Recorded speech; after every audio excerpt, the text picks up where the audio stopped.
With overrides poof. I admit I like poofing problems away. I am American and I want fast answers and magical solutions. I loathe the process in which I have to undergo rounds of micro changes in order to get to a new outcome. But even with all of that being said, I just don't think that God works in a lot of poofs. You see, He can do anything and create a pathway in a snap. I know He can.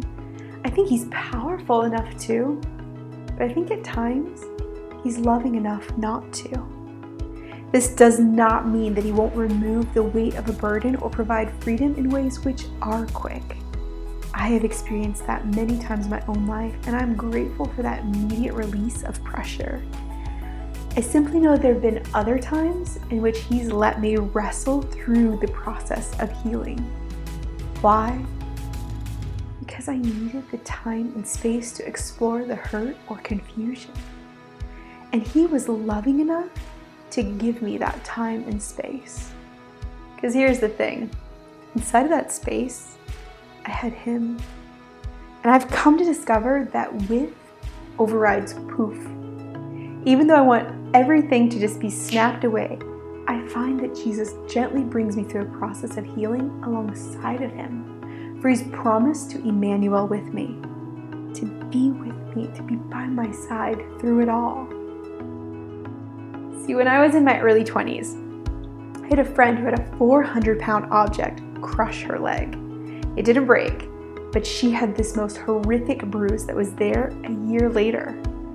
Unsure what to do to have it to heal, she went to a doctor who told her to go to a massage therapist, who told her that in order for the impact of her leg to heal, the capillaries and dead cells and dead tissue that were in her muscles would have to be massaged out. She was going to have to go in there and massage it for months, in which my friend would have to flush out all that dead cells through water and therapy. It was not quick and it was painful, but it was the only way to heal. Many times I think we have our own 400 pounds of a devastating situation that comes into our life.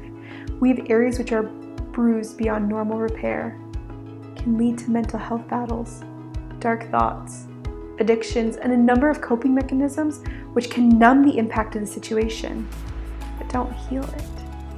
Eventually, we must connect with the right type of therapist and find a way to flush it out. This does not happen by denying the situation, but instead by tending to it.